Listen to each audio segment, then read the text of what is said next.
Very few things on this planet are as energy. Very, very few things are as important as energy. Most of the things that we think are important would not even exist unless we had energy, unless we had some way to power those things. There's been a lot of talk, lots and lots of talk, on the internet, on radio shows, in publications, about free energy. And in all of this talk about free energy, there have been lots and lots of speculations about whether it ever could happen, whether it's just a myth, is it just some kind of fanciful Star Trek something that people are imagining, or is it real? My guest tonight is John Searl. Professor Searl is known to many, many folks around this planet as the godfather of free energy.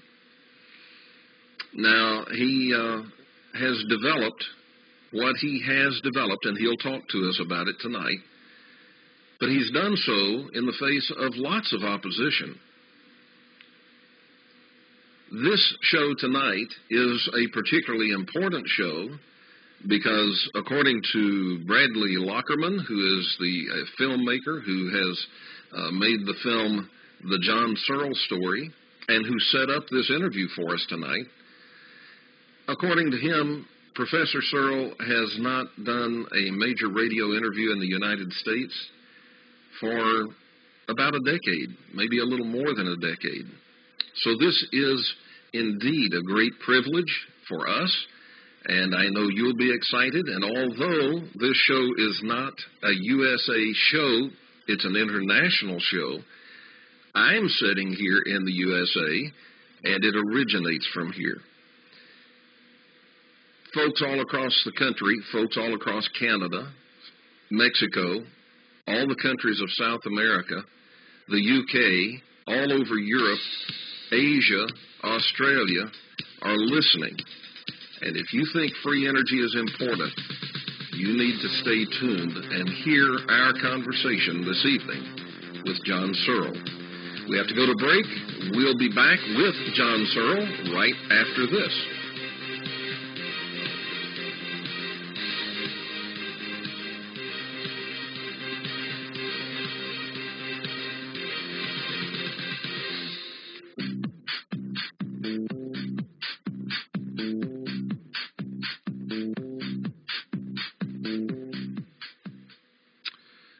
Welcome back to the Kevin Smith Show. My guest this evening is John Searl.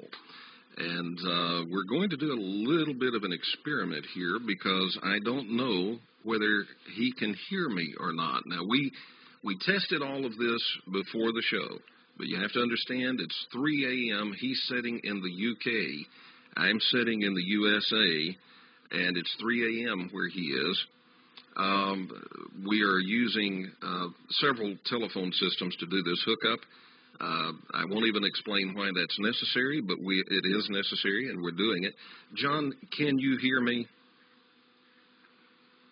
Okay, apparently he cannot. John, can you hear me now? Okay. So what we will have to do is let me adjust something here. All right, John, can you hear me okay? Okay. When I had you on the microphone, or had you on the broadcast equipment, I was asking if you could hear me, and I assume you could not hear me, right? Okay, so here's what we'll do. I'll use the telephone to ask the question, and then I'll switch you to the broadcast equipment, and you can answer, and the audience will be able to hear you. So it's a little bit pedestrian, but we'll do it that way, and I think it'll work just fine. So first of all, let me say that it is indeed a great privilege for us to have you as a guest on this show. It's something I've been looking forward to. Well, I would say perhaps the opposite is true. It's an honor for me to be on your show that's so well loved by so many people. Well, John, you have been at this free energy development now for a long time. Back in the 1960s and 70s, you were working on what has come to be known as the Searl, Searl Energy Generator, is that it? A SearlFX generator. Okay, the SearlFX generator. Yeah. Generator. Mm-hmm. Okay, now I found a video on the I found a video on the internet and watched it, and it was a little bit of a documentary about you. And you know, there's a very, very interesting background to the SEG, the SearlFX generator. And it has to do with some dreams that you began having at a very early age. Could you tell us a little bit about that? Yes. In fact, there's two different dreams, both related. Dream one, I term it, is the first dream that deals with me going to school. Here, the children meet up and we have a game of hopscotch. Now, the hopscotch game is a precise layout of 8 squares. 3 vertical, 2 horizontal, 1 vertical, and 2 horizontal. I'm always standing in square 2. The pebble is always in square 3. My right leg is raised to go over to square 4. And everything freezes as I cross over the top of 3. Now, in comes the village steamroller at the far end, coming towards me. All the children vanishes. I wake up screaming. And it's considered as a nightmare. But this will happen twice each year. And it is the clue to the mathematics which I use for the technology. Right. Now, you started having this dream when you were 4 years old, and you had it every year for 2 years. And at what point did you realize that it was a clue to the mathematics that you need to use for the SearlFX generator? In my first job as an apprentice to become an electrical engineer, a docket, which I took to the stores. I questioned the contents, the 2 and the little 2 at the top, the back of the large 2. And the foreman said that was square 2. So I said, what on earth is that? So he goes 4 squares. I said, that's it. I said, well, surely each square has a value. Oh, no. So I worked on this because it seemed to be strange that you can draw 4 squares, have no value. And in the end, I just happened to find out that 3 squares, actually you can do things with. So I thought, well, if the dream is showing my leg going to the 4th square, it's the same, go to the 4th square. So I tried the 4th square, and also quite a bit of jiggery. Yeah, you could do it. You could actually put a load of random numbers into a uniform fashion. And that gave me the clue that I should look deeply at the electrical side. The dream itself was telling me that my future lays in the electrical field. And that's led me to experiment with what I call the law of squares, and eventually evening lessons I took with colleges basically gave me the clue, step by step. If I had been brainwashed by education, the dream would mean nothing. All right. Now, John, you actually began building the first, your very first Searl's Effect generator at the age of 14. Is that right? Right. Well, the first one, I'm afraid, I was always taught that nothing went up unless you use some force. And therefore, it was quite safe to experiment with magnets. And I did so, and I had some outside coils to spin it up.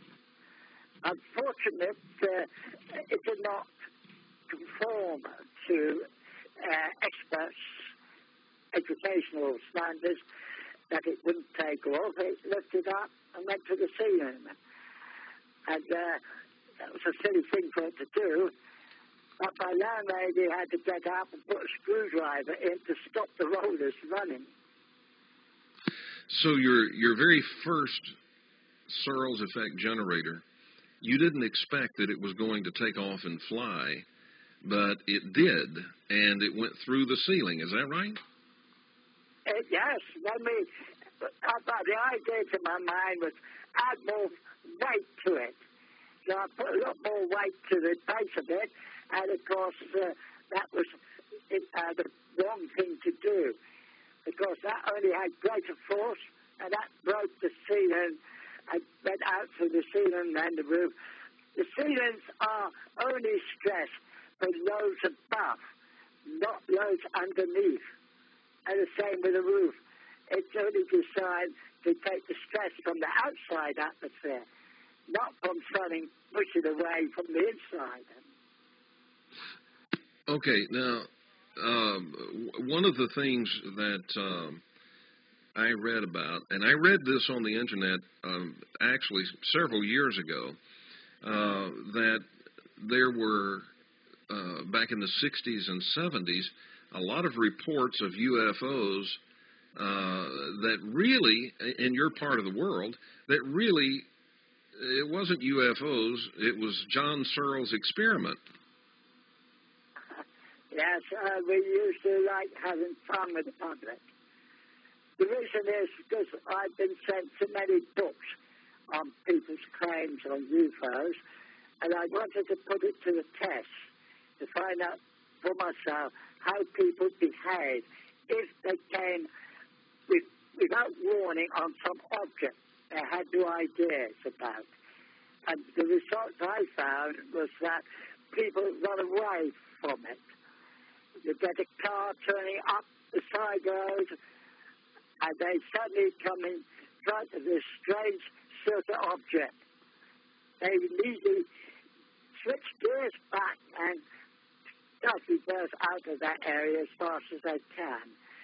The view I got was that people will run away from strange objects. Well, and they run away from any idea that they think is strange, anything they haven't heard before. They assume it can't be correct, or they would have heard about it. And this is something I address on the show. There's more that we haven't heard about than there is that we have. There's more that we don't know than there is that we know. And this natural reaction of running away from what we don't know keeps us from moving forward. Yes, it's a natural reaction. Yeah, it is. It's born in us, I suppose, from early days man came on Earth. That if you don't know what it is, get out the way of it. Well, John, let's sort of dive into the Searl's Effect generator a little bit now. I'm sure you're quite aware, because you've been doing this for decades now. You're quite aware that the experts say that there is no possibility of anything called free energy, that it's just a myth and a legend.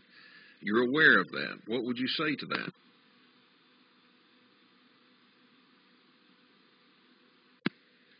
Are you there, John? Well, John, are you still with us? Well, apparently we have lost John. I'm really not too surprised by that. Let me try one more time, and then we will go to we'll try to get him back on the line. John, are you with us? Okay, well, we have apparently lost connection with John, and we'll get him back on the line here in just a moment. But, this is one of the things, folks, that we hear all the time. We hear that it's just not reality. Free energy is just not reality. And yet, we know that there are people like John Searls. There are people like Nikola Tesla who said, indeed, it is a reality. And he built devices that tapped into free energy and used it and harnessed it and made it perform work. Well, John Searls is someone who has also developed a device that does that as well. So we get told that there's no such thing as free energy. We get told that it can't happen, it can't be. And yet we have folks like this popping up all the time. Well, I say all the time. Every few decades or so, someone pops up that's really got a grasp of how all of this works, and they are able to demonstrate that there is such a thing as free energy.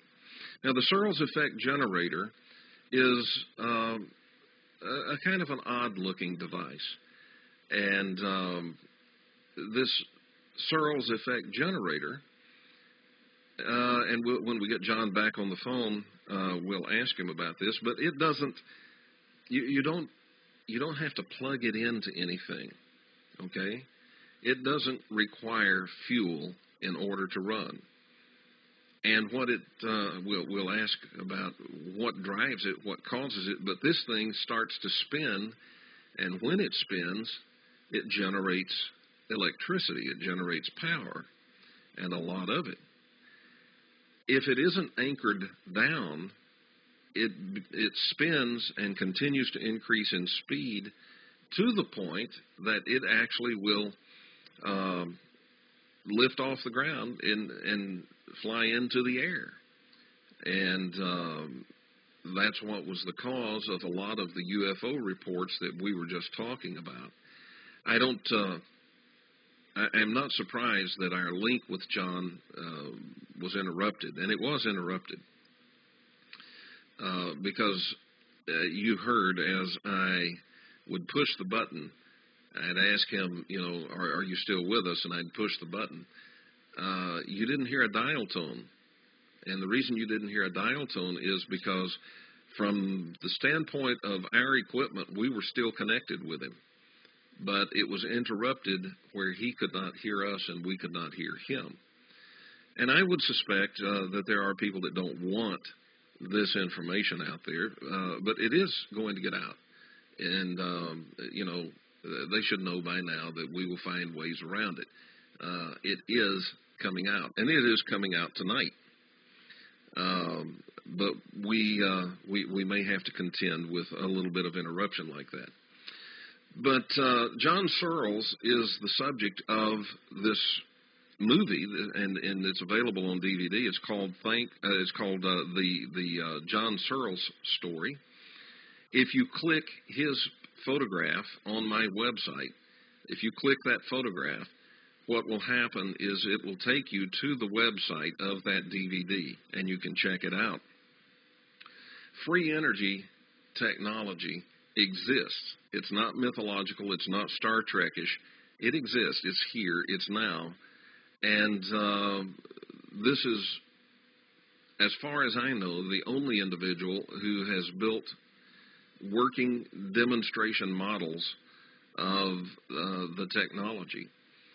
And, I guess probably governments would not be too thrilled with this because they have to manage economies. Economies today are built on petroleum, and anything that challenges petroleum challenges the economies of governments, of countries. And that, of course, then challenges the ability of those in power to hang on to their power. So they're very powerful, important people that don't want this out. It's coming out tonight. We'll be back right after this.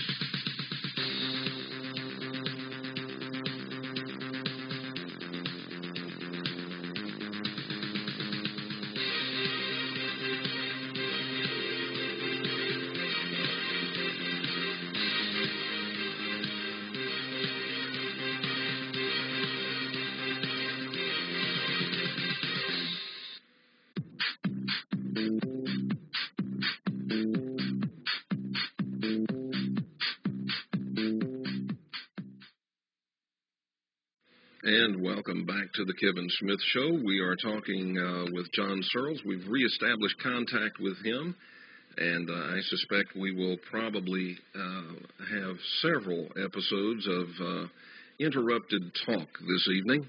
But that's okay. We're going to get through this.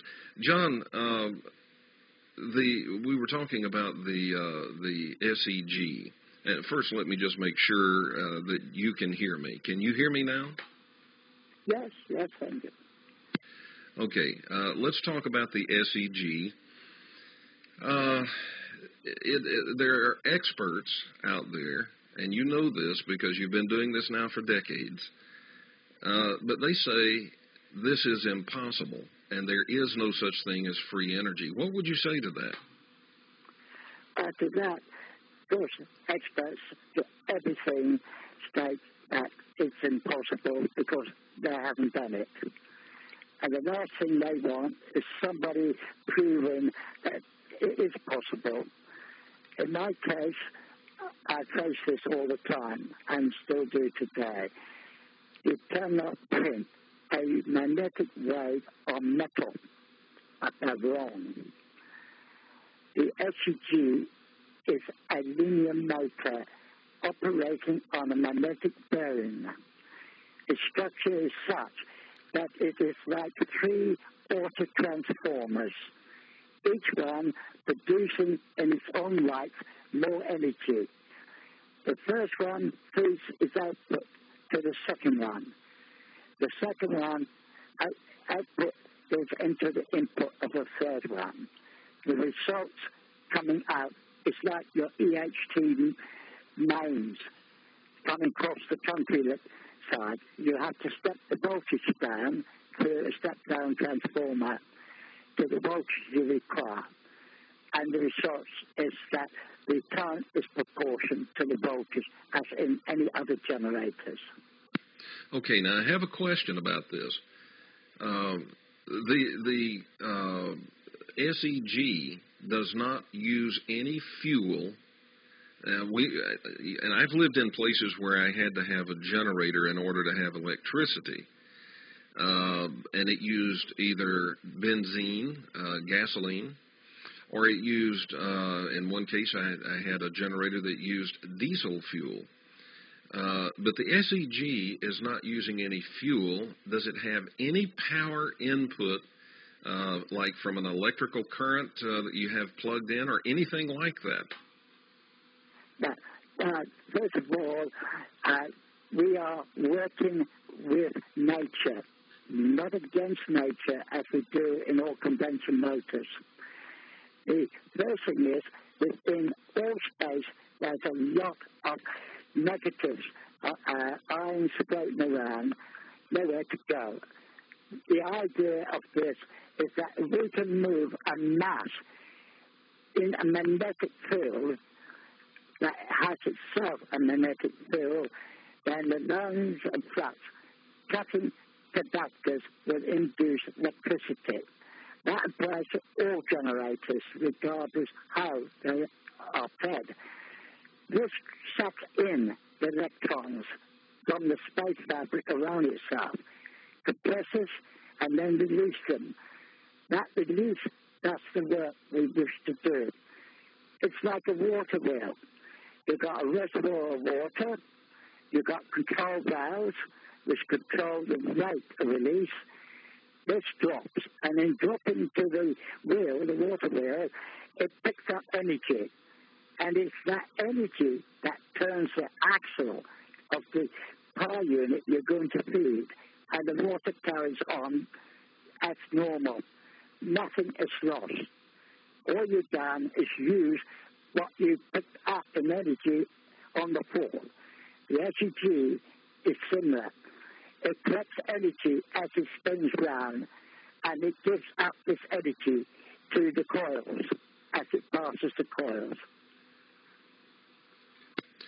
Okay, now, whenever you first built the SEG, the first one, and you allowed it to start doing what it does, it began to spin, and it spun faster and faster and faster until it finally lifted off and broke through the roof. Now, in what way could the SEG, or in what way is the SEG regulated or modified, or in some way you've fixed it where it doesn't just take off and fly like that? Yeah.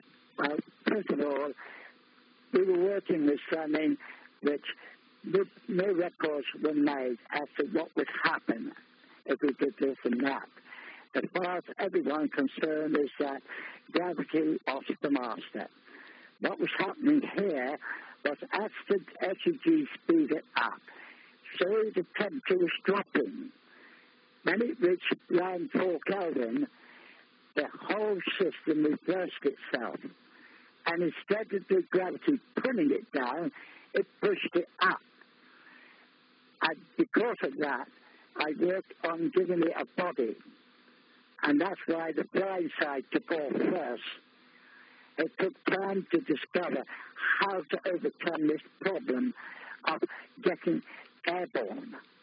And of course, later scientists explained that it was superconductivity. And we had to control the speed at which the rollers rotated. And that was the secret we had to solve. And we solved that. And after that, the problem of producing SEG is only with getting the magnetic field right. That is the only problem.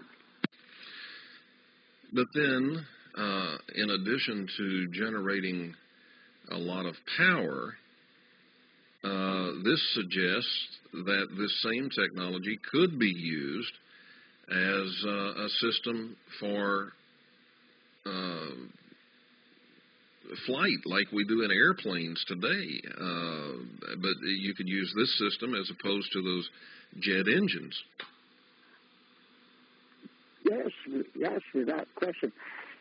The space work is perfect because in the atmosphere you've got to push the air away from the vehicle. But when you are in space, there's no air to push out the way, so the craft works quite happy in space. Well, in space, do you have enough of the negative ions out there for this thing to work in outer space?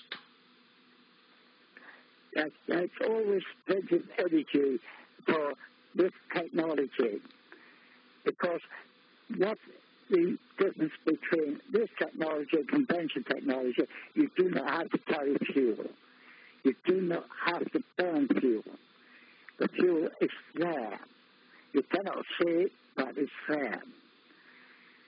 What we have to done is make a converter that can attract this energy in, regardless of what energy it is, and compress it and make use of it.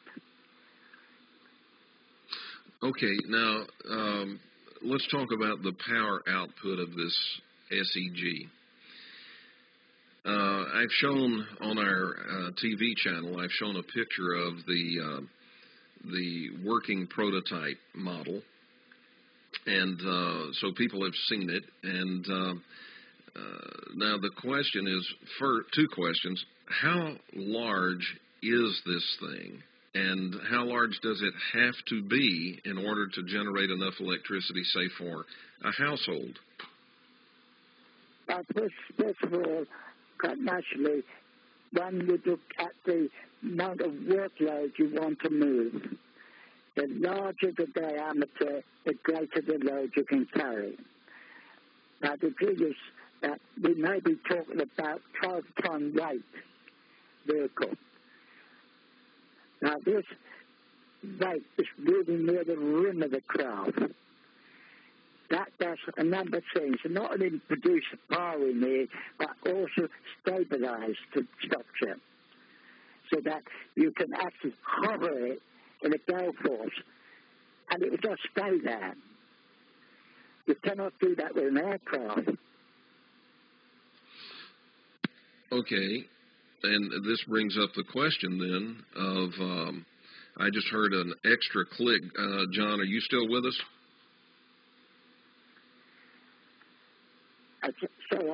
Yeah, he's still with us. That's good. I just heard an extra click in the background, and I wondered if perhaps we'd gotten cut off again. All right, John, when you were doing the experiments where you allowed these things to fly into the air and people were thinking they were UFOs, were you able to control the flight of these things, and what is it that actually made them stop? Of course, you cannot control that with normal radio control unit. You have to use the ham operators to be able to give a display of these type of vehicles, because they turn too quick and they're too fast. Now, to do demonstration of a plate, where you have to have a set of ham operators set up in the area we're going to fly it. Okay. The configuration for the control of the craft, but also what the human being would have to put up with inside of the structure. So a lot of tests were done with sensors, and amazing, it seemed to be that the experts agree that inside the craft, that's only half a G, regardless how fast it's traveling or how sharp it turns. And that is, of course, a very interesting point as to why should it be only half a G. Well, were you able to come to any conclusion in your research as to why there's only half a G inside the craft? Now we need to do a lot more research with much more modern equipment. And this is something which really is on our agenda, is to set up a laboratory not only to develop bigger SUGs, but to also look at this flight characteristics of the disk, which is perfect for all requirements in space. All right, so your SEG, when it's in flight, has all of the flight characteristics that are similar to what people call UFOs, right? I mean, it can make a very high-speed right-angle turn. Is that correct? That is correct, yes. And when it makes this right-angle turn, there's only half a G inside of the craft. Not only the question of how it flies, it's a question of the beauty. The structure itself is a great beauty on its own. And students we had at the site where we were constructing Demo 1, remarked that through the night, the moon light rays through the trees, hitting it, made it look like an alien spaceship. How big were the SEGs that you flew? For the 21 foot craft, the generator was actually 19 and a half feet in diameter. 19 and a half feet. It's quite some length. All right, we have to take a break, and we'll be back right after this.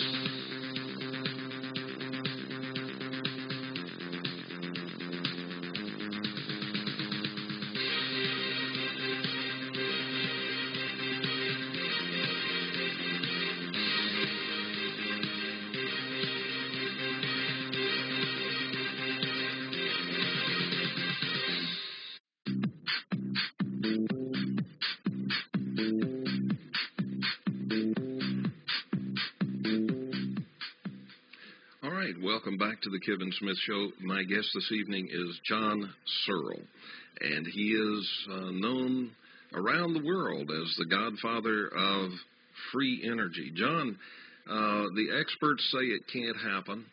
The experts say that this anti-gravity, or actually it's not anti-gravity, but it's a levitating effect. They say that can't happen. They say half a G can't happen, but it did happen. How far are we from being able to see the SearlFX generators available? We have got a noise online. I'm sorry? That's dampening your voice. Okay, can you hear me now? Yes, it sounds like a pump.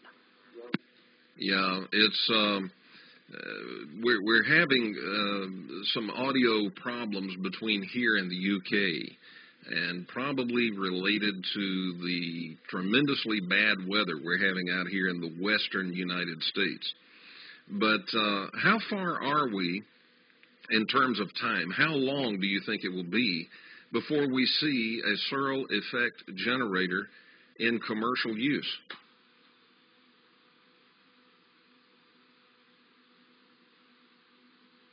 Well, apparently we have lost John again. So, tell you what, let's enjoy a little bit of music, and we'll reestablish contact with him, all right? And we'll be back. Don't be out of the loop. Sign up for the K-Files e-zine at kevinsmithshow.com.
We are back, and hopefully we've got John back with us. John, are you with us?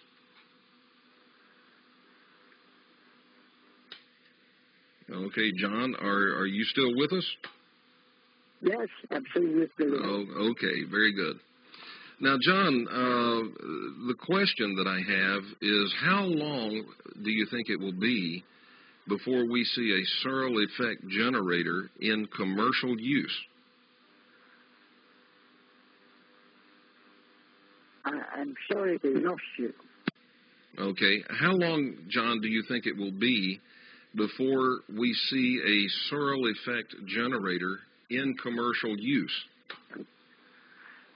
I'm hoping that if the USA and set up, we will probably have the SEG on test by the end of the year. But the decision has been made that we should make big ones to power the grid first, and then do the domestic ones after. Okay, well, see, that makes sense because what they want you to do is not, they don't want the SEG in private hands. They want it on the grid so they can run their meters and charge people for electricity. And that makes sense because they don't want the economy to collapse. Correct. Okay, so it's ready as far as being technologically proven. It's ready to go as soon as someone's ready to build it and put it on the grid, right? Right, yes. And how much energy output is possible with the SearlFX generator? Can we replace can we entirely replace the need for petroleum products in the production of electrical energy? It doesn't matter. Is that you set a particular size, maybe 10 kilowatts, and you make a number of them, you stack them and wire them in parallel to feed the grid. The amount of power you need is not the problem. The problem really is finding the space to manufacture them. Do you think that the people that are in control of electrical energy, do you think they're open to this, or do you think they are going to do everything they can to stay with petroleum? Naturally, they will. It's just a natural instinct to hang on to the old as long as possible. It's not a question now whether that's the right thing to do. The question I see is that we have a pollution problem which needs cleaning up. And that is the task I've been taking on, is to find a solution, how that can be achieved. Of course, it still needs a bit of research work to find out how cheap we can make them. But at the moment, if we do it on the tools I used in the past, then we can start more or less as soon as I can get to the States, set up and start pushing out the first parts, engineer the first parts of the first SUG. Have you had any talks? Have you been in discussions with any of the major energy producers in the United States? And if so, have they expressed any interest in the SEG? Well, at this time, I have not had any real interest shown. I go by what's on our web hits, which indicate that they have been watching the web. Yeah. Of course, you want to be very, very careful because if there's any way they can figure out what you're doing and how you're doing it, they will steal it from you. Yes. I think what's needed here is people need to be informed in great masses that there is a technology being developed that solves the pollution problem. The SEG cannot solve all our problems because all it can do is help nature to recover. And the more we get rid of the rubbish, the easier it is for the SEG to speed up the healing process of the planet. I agree with that entirely. And, you know, one of the things that I have said, I'm one of those people that doesn't buy the global warming theory. And I don't buy it because I believe the data has been cooked. Nevertheless, I have said frequently on this show, we need to get off of petroleum because we're pumping stuff into the air that is killing us. So my question would about pumping stuff into the air would take us quite naturally then to this. Can the SEG be used to power an automobile?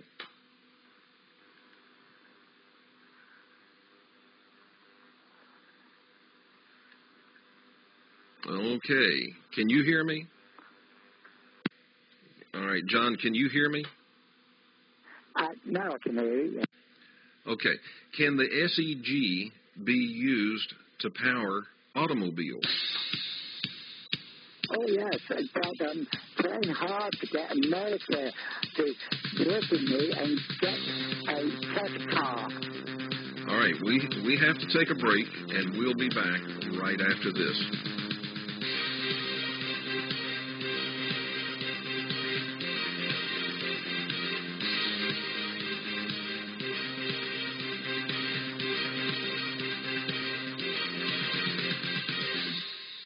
Arizona, this is the Kevin Smith Show.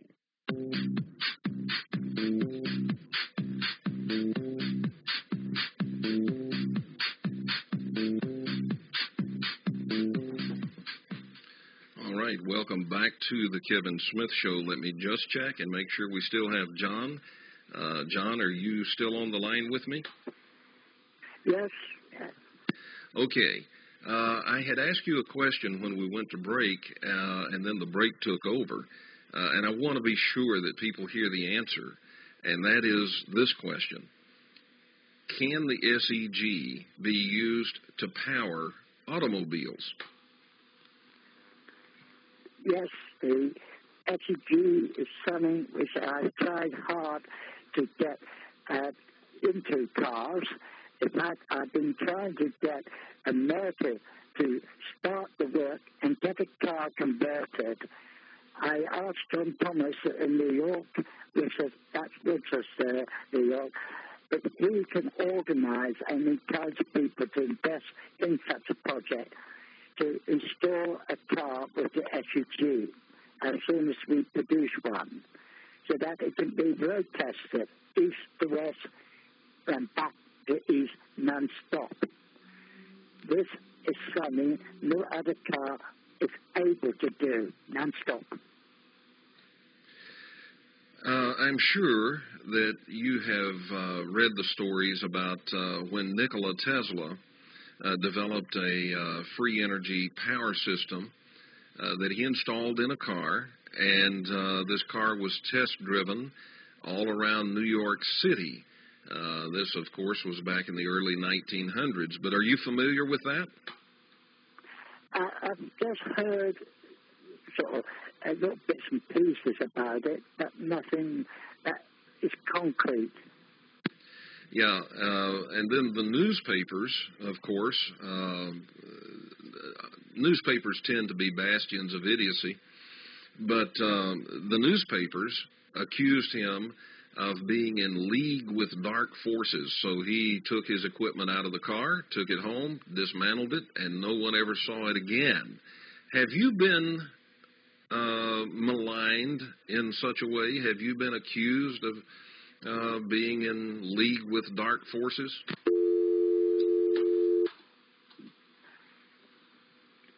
Are you still with us, John? Hello? Yeah, John. Have you been accused by the press of either being a fraud or being in league with the dark forces? No, nothing strange. I've just been playing a team, putting a team together, teaching what to do, and we've been working on trying to understand the technology and how we can improve on it. Mm-hmm. All right, I want to. We'll continue. You and I will continue our discussion. But I want to open up the telephone lines for our audience. And folks, if you have a question about free energy, or you have a question for Professor Searl about his invention, the telephone number is 623-444-5889. The toll-free number is 888-223-4599. And if you're outside of the USA and you're outside of Canada, then what you need to do is either call us at 623-444-5889 or send me a flash message. And you do that by going to my website, scroll down, and you'll see the link that says Flash Message. Again, 623-444-5889 or toll free 888-223-4599. Professor Searl, you started working on this when you were 14 years of age. I do happen to know what your age is now. I won't tell it. It's up to you if you wish to tell it. But you've been working on this for a number of decades now. There was big gaps in it. I'm afraid that people were determined to stop the work, and they did their time, and recently they had another go to stop me, and I'm slowly recovering again. On the whole, that length of time, you can say, in value, is only about a third of that value. At this time, I feel you can say that they're going all the way to the market, whether they like it or not. Okay, so this time, you've had to start and stop and start and stop because people have been determined to stop the progress on this work. But you say this time we're going all the way to the market, right? Correct. Okay, who has been trying to stop the development of this free energy device? Well, mostly it's members of the team and family problems. The first instance, the family did everything to stop the work because they were afraid that if I succeeded, I would not want them. That was problem number one. In the second case, the issue was that the one man wanted to get a feather in his hat. He wanted to learn how I achieved this technology so he could copy it and claim the feather in his hat for inventing it. Trouble is, the next case again was part family and part team problem, when the brother decided he could be worth millions if he took over the ownership of the technology and arranged to steal all the equipment because he thought all the secrets was on it. Unfortunately, I was warned by the patent office to keep one bit to myself to protect it. Mm-hmm. Well, I admire the fact that you have stuck with this. You've stayed with it regardless of all of the opposition. Now, we have a caller on the line, and John, we're doing things really different from the way we normally do a show because of this international hookup plus the various problems from the weather out here in the West. So you may be able to hear this caller. You may not be able to. If you're not able to, I'll repeat what he says for you, okay? Right, thank you. Okay, here we go. We're going to put the caller on the line. Caller, your first name and from where are you calling? This is Brent from Wyoming. Okay. Brent, go ahead.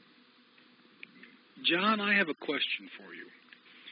Back in the 70s, supposedly, there was a guy who said that we had technology to make the Jetsons reality, the cartoon reality of the Jetsons living in floating houses and flying cars, a reality. Could the SearlFX generator float a house if it was big enough? It could do if you design it for such a task. Okay. Thank you. Okay, Brent, thanks for the call. All right. So, John, you could hear the caller just fine. It's just me you can't hear. Okay. 623-444-5889 or 888-223-4599. And my guest this evening is John Searl. John, you said yes, the SearlFX generator has the ability to float a house if you designed it to. That's correct. You design an SEG to do a job. How difficult is it to regulate the power of the SEG?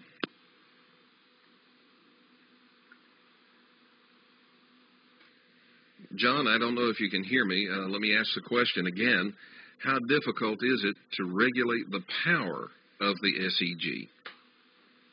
But it's all about how much mass is in rotation and the velocity of that mass. That sets what we call the cruising speed of the SEG. If you take more energy from it by loading more equipment on it, then it automatically speeds up. The problem here is that if you over-exceed the velocity rate you plan it to run at, it will go superconductive, and then it will lift. And then you'll have lost your device. Did you lose any back in the early days when the thing was taking off and flying? Did you lose any of the devices? Yeah, we lost the first 6 before we found out how we could control them. All right, let's go to the telephone line. Caller, you're live on the Kevin Smith Show. Your first name and from where are you calling? Hi, Bradley from Los Angeles. Kevin, I think you know who this is. Absolutely. Folks, this is Bradley Lockerman. He is the filmmaker who did the film The John Searl Story. Bradley, thanks for calling in. Thank you, Kevin, and thank you for the show. Hello, John. It's good to talk to you. It's good to talk to you through this circuitous route. I guess we're going around the globe about 4 or 5 times, and I was really surprised with all the gremlins that seem to be coming on the broadcast here tonight. But, John, I wondered if you could address for Kevin and his audience a little more about the flying aspects. And I think what I've found anyway, is that when people take a look at this, their eyebrows go to the top of their head, their jaw drops to the ground, and they're saying, oh, my goodness, this can't be true. John, did you really fly these things? And can you talk about that for a little bit? Because I think it was during the 50s and 60s. And I'll get off the line while you answer. But tell them about your experiences when you were able to control it, and address the P11 a little bit with Kevin. And, Kevin, thanks so much. I'll just listen to the answer on the air. Okay. Thanks for the call. The IGDs, as we call them, once we learned how to control them, my task was to find out the benefits we could get from them. The 2 issues that I found useful was the photographic work. But when we had another discovery, we flew a second vehicle higher than the first one and took pictures. And that is where we got a big surprise. On top of the shell with very bright light, below it was black. When we crossed the craft over trees, the underneath started producing a camouflage system. And that suggested that the underneath is like an electrical mirror. It literally gives an imitation of what is crossing over. When it passes near a cloud, it gets a sort of purpley pink underneath. But always above is a brilliant light. So the energy hitting the top is being absorbed by the SEG and converted to energy. We also know that when we dive at the structure, solid structure, the vehicle starts racing towards it, and then suddenly it shoots up. It does not hit the building. So here we prove that there's a bow wave around the vehicle.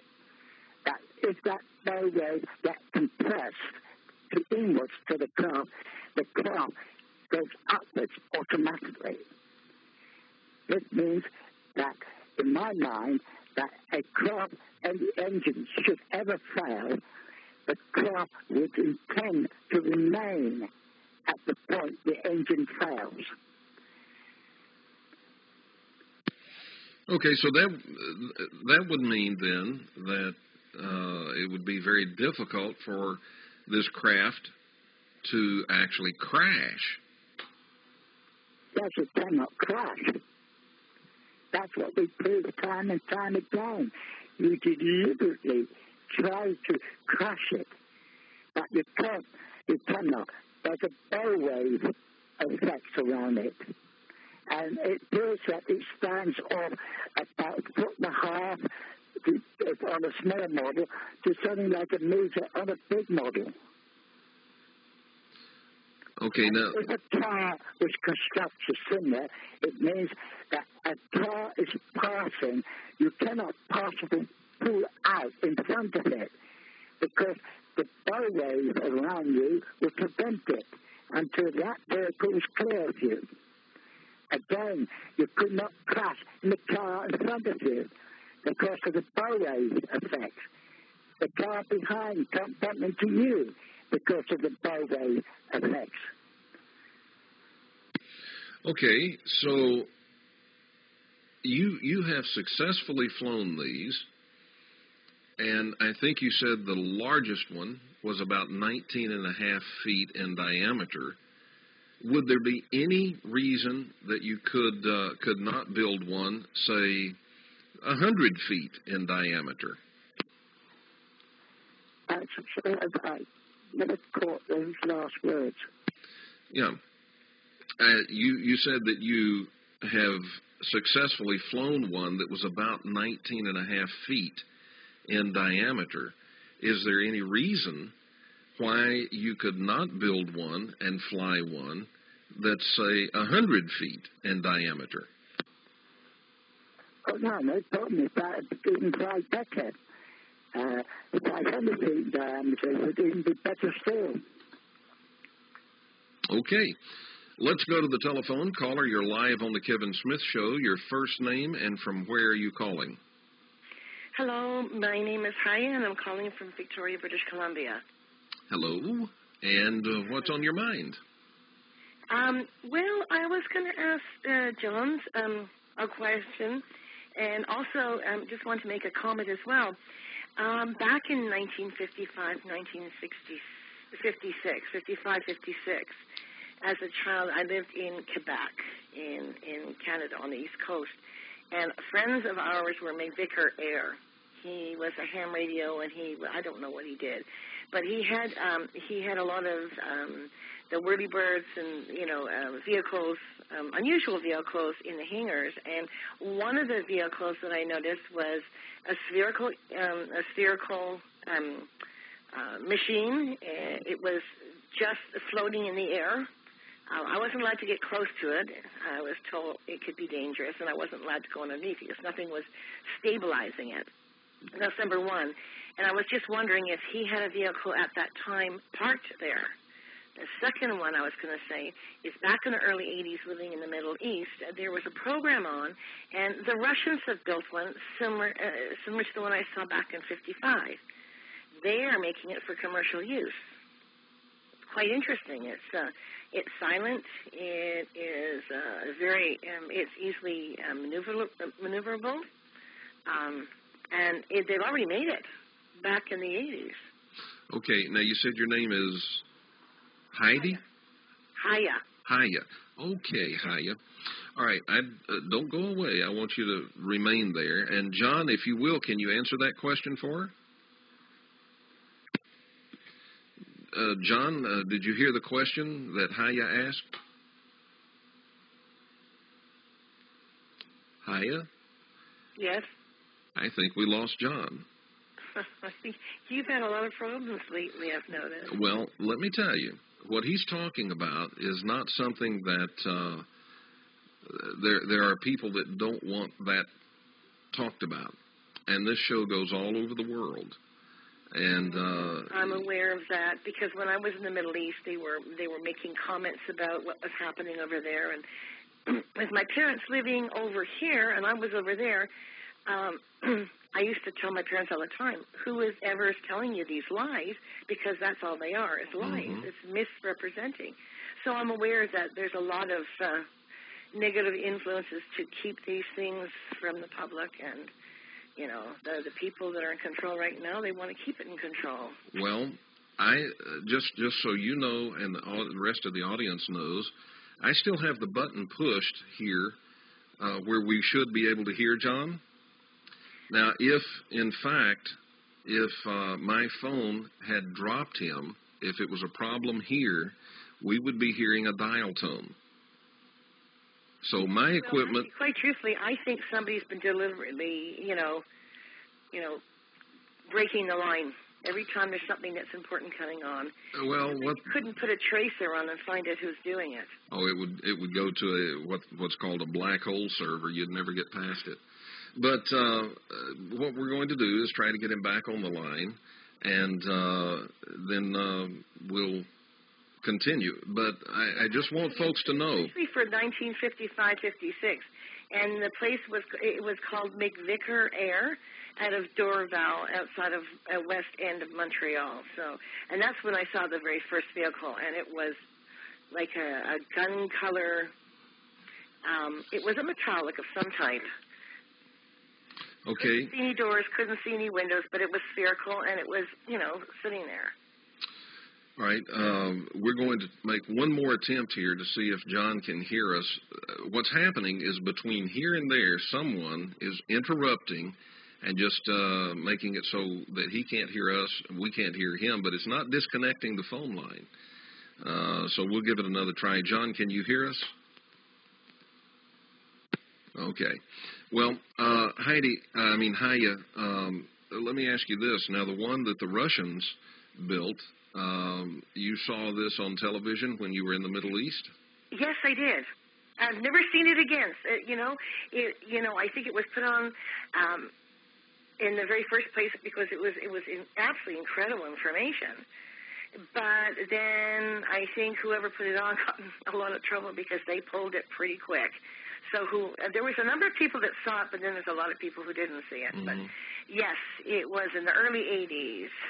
And it was a sphere. It was spherical. It was maybe, well, if you take something a little bit bigger than the Cessna, mm-hmm. and if you go from tip to tail and then from wingtip to wingtip, in a spherical, it wasn't completely round. It was, but it was spherical, right? Mm-hmm. The one that they had, I noticed that they had. It was very, very smooth, The only thing I could think of the closest I could think was some of the Billy Meyer shots, those spherical ones that they have, mm-hmm. except this one was a lot more streamlined. And the Russians were quite proud of it. And they were doing this for commercial purposes. Yeah, they were building it for commercial purposes. Did they say what commercial purposes? I think they were going to start using them for some of their, for transporting, and I guess it was going to be like heavy equipment or whatever they had to pick and drop in small areas. They didn't get into that. They just said they were going to be putting it to, and then they were hoping to start using them, like for, transporting people. Okay, Hiya, thanks for the call. We're into a break. We'll try to reestablish connection with John, and we march on. We'll be back.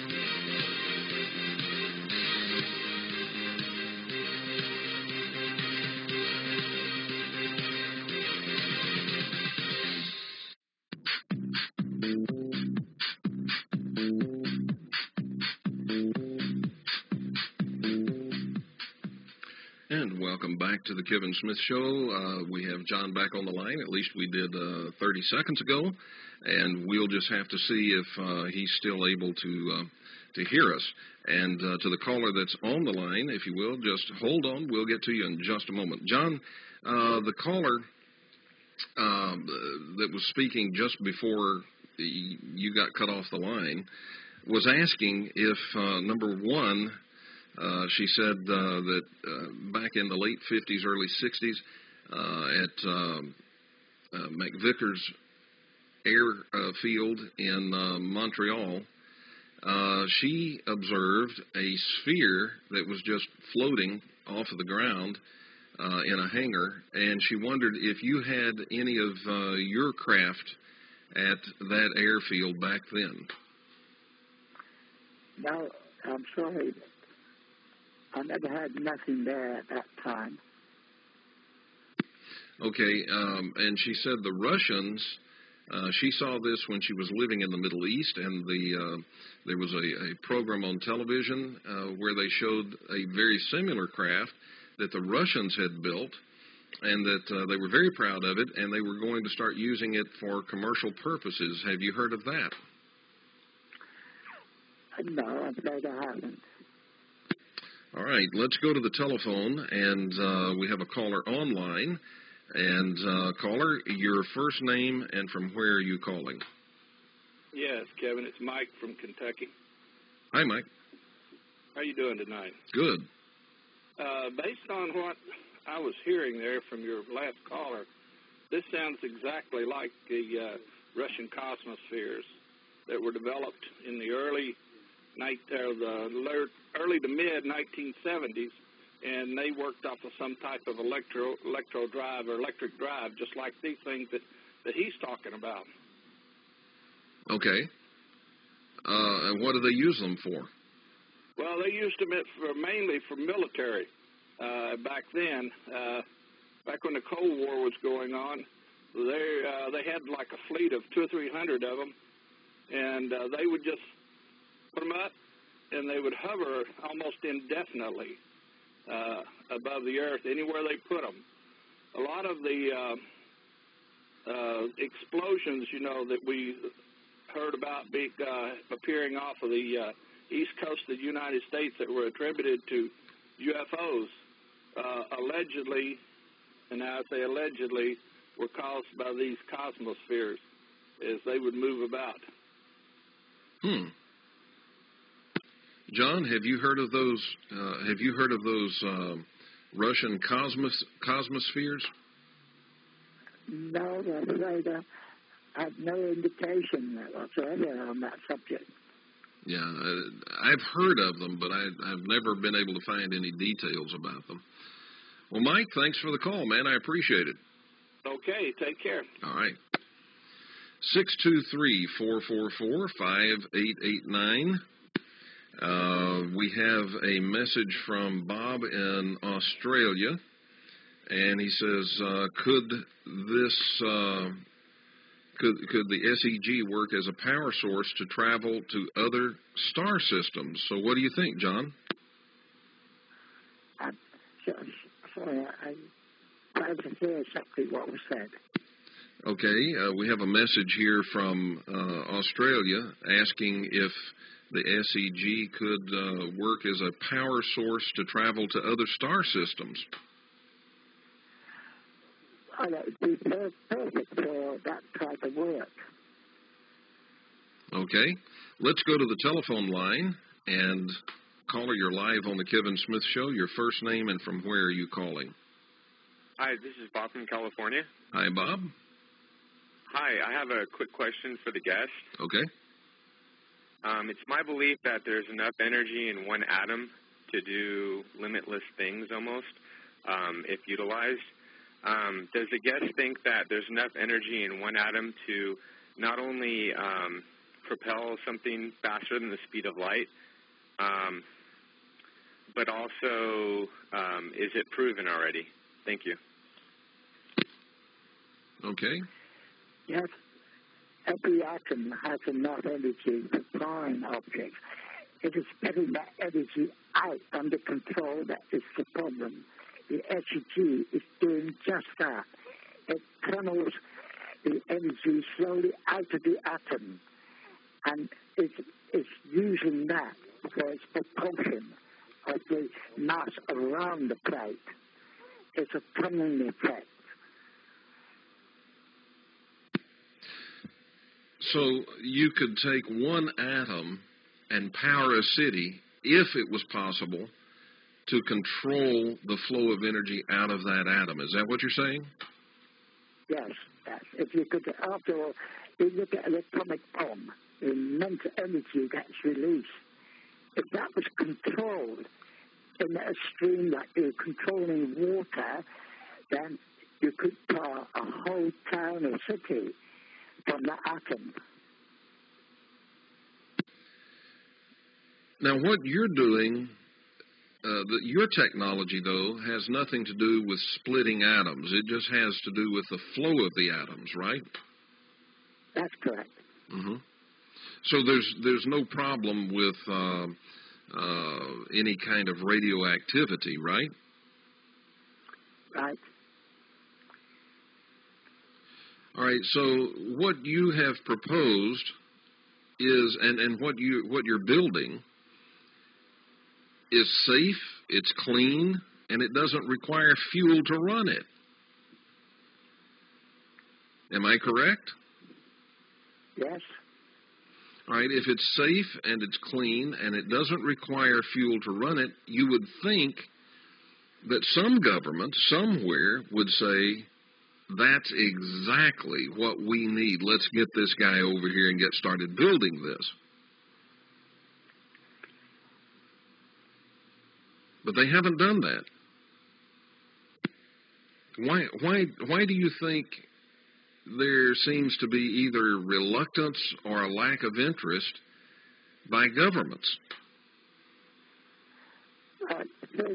First thing is that you are not consuming any material which can be sold to you. If I was burning twice as much fuel per hour than the present generator, they would probably go for it, because it would mean tax increase, money coming in by sale. The problem with SEG is there is no income from the time you bought the machine to the time you pass on. There's no income coming to the government from it. And therefore, the government is not interested in such devices. Okay. So let's say that governments are not going to be interested in this. That would mean that power companies who have to deal with the government may have problems with the government if they decide to use the SEG. The government may say to the power company, well, we can't get any taxes off of the oil because you're not using oil anymore, so we're not going to allow you to use the SEG. Have you given any thought to that possibility? Yes, I've been looking at this. That would mean that we have to go to home domestic units. And because you'd have to set up so many lines about to put the output needed to meet demand, that's why we really take a liking to feeding the grid first. To get the power stations closed down to this clean technology. Of course, I think the governments will put a bit of pressure on the power people not to use it. It is the public that's got to stand up and say, we want it. In the millions, not just one or two. That's not good. It's the masses that must shout, we want clean energy. We do not want nuclear power. We don't want coal power. We want something that is clean but cheaper to run. And the only answer I can see on the market is the SEG when it hits it. Okay. So let's say we're going to go to the home domestic units. How expensive would one of these units be if I wanted to purchase one for my home? How much money would it cost me? At the beginning, of course, it would be more. We would expect probably around $3,000 to $4,000. What you've got to consider is that once you install it, there's no more costs involved, not another cent. And that in itself, in a few years, is worth the cost of buying. when we get mass of production lines running and we have buying tons and tons of raw materials to make the parts, then the price of the FUG will become less. Like in all production lines, the first few are expensive because the sheer cost of setting up to do the job.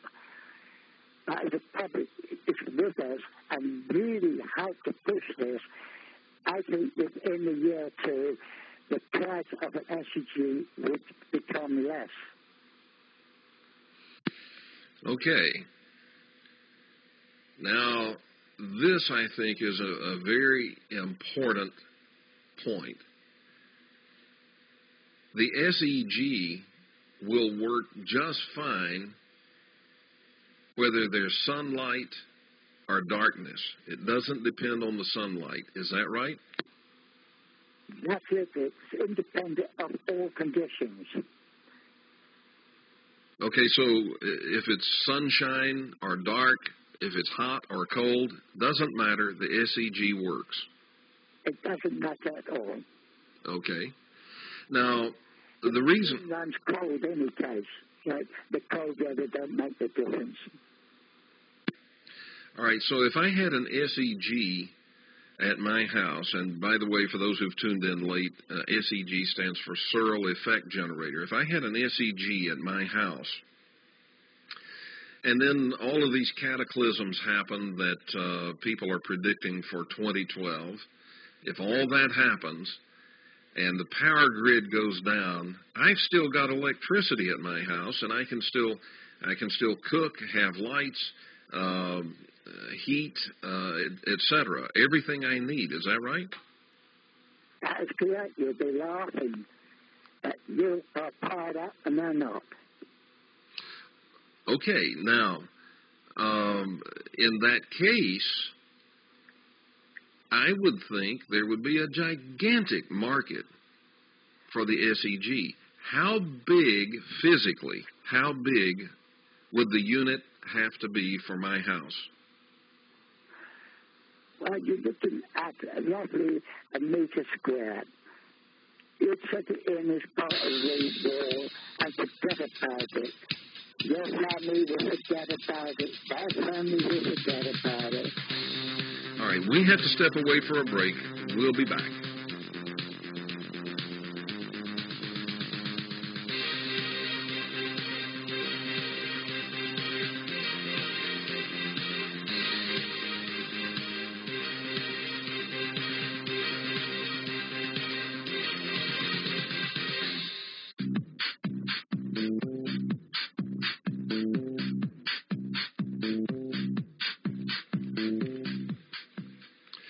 And we are back here at the Kevin Smith Show. It is, in fact, a very, very momentous show tonight because we are talking with John Searl. He is the godfather of free energy. He has developed and tested a device that does draw energy just out of the atmosphere that's around it. And there's nothing magical about this. It's very scientific. It draws the energy. John, you said it's very much like a water wheel, where the water flows down onto the wheel, causes it to turn, which turns the axle, which turns the machinery inside. Perhaps it's a power generator. Well, this doesn't use water. It uses the charged particles in the atmosphere. Am I correct? That's correct. Okay, now, using the charged particles in the atmosphere, it's never going to run out of charged particles, is it? It'll never run out. Okay, so, we have a limitless supply of charged particles in the atmosphere. Would there be any negative effect upon our atmosphere or upon our magnetosphere of the Earth if all over the planet people were using SEGs? No, all we do is to clean up the atmosphere in the process. because as the particles release their energy with dust and work, they continue on their way, just like the water. Well, it continues on.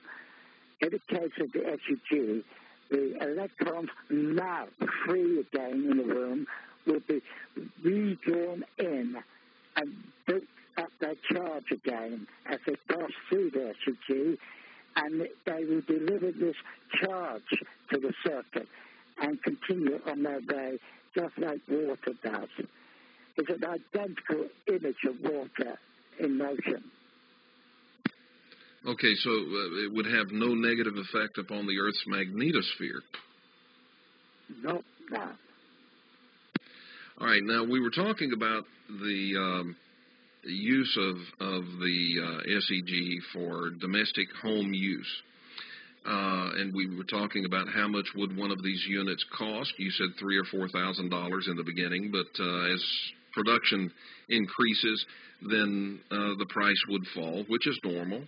But then how long will an SEG work before it needs any kind of maintenance? Well, to be honest, as long as you don't interfere with it, it should never need anyone to carry out maintenance on it. So it should never need maintenance, right? No, never, because there's no wear, tear, or friction involved in the system. Now, you said the home unit would be about a meter square, right? Yes. So that's roughly 3 feet by 3 feet, roughly. That's not huge, and just about any home has a place where they could put a unit like that. Are there any dangers associated with an SEG? I'm coming to hear you.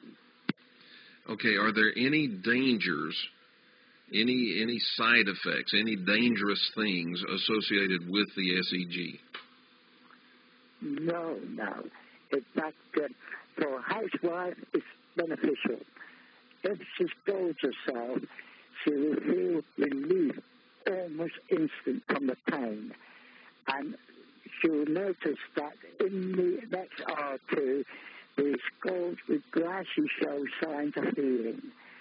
Now, I know that to be true because I have been scalded a few times as to demonstrate to the public that the SUG is a very useful device for health reasons in burns. It eases the pain and speeds up the healing process. I was in an explosion. My face should be terribly disfigured, but it's not. Had I not had the SUG, I would certainly have to wear a mask to avoid making people feel sick looking at you. I can proudly look at anyone straight in the eye without any fear of them feeling sick looking at me. There's no trace now after a few years of sunlight treatment. Can you see any trace of the damage that was done? Do you have to like stand very close to the SEG to get that healing effect?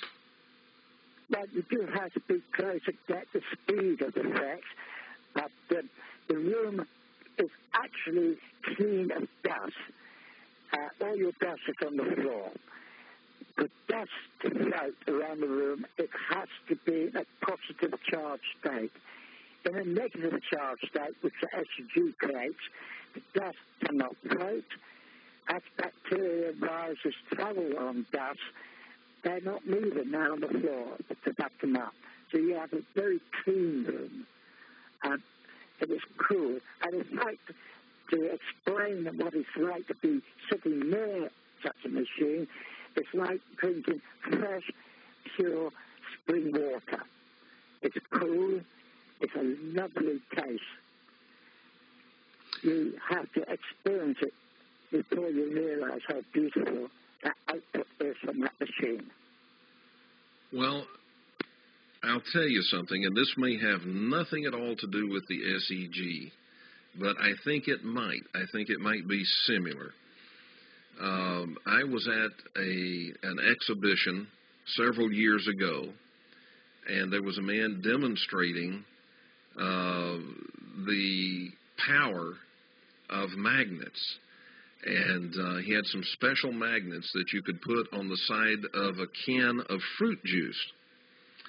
Now, what he did is he opened a can of Welch's grape juice, poured it a little bit into a cup, and asked me to taste it. I tasted it. It tasted like grape juice, but it had sort of a tart quality to it. Then he placed the magnets around the can and left them there for 10 seconds or so, took the magnets away, poured the same juice from the same can into the same cup, and asked me to taste it. And all of that tart quality was gone. There was nothing but just sweetness. And it was absolutely amazing how much better it tasted. Now, is that something similar to what you're talking about? Yes, yes. We do not appreciate the benefits of magnetism. I always look at magnetism as equal to light. As you know, the spectrum of light has 7 different bands. I believe that each band has its own magnetic frequency. And what we've done is top one of them, possible the blue band. If so, if that is proven during future research, that is true, that I believe we are the first people that have actually proven that the spectrum of light is also equal to the spectrum of the magnetic band. And I think that would be very, very critical research for someone to do. I think that's important. John, we're just out of time, and I want to thank you for being with us. We thank you for putting up with getting your phone interrupted, but you and I have persevered, and we have done the show, and I appreciate so much the fact that you were here with me on the show. I want to remind everyone, if you click the photograph of John on my website, it will take you to the website of the John Searl Story. John, stay on the line with me for just a moment, and we'll talk.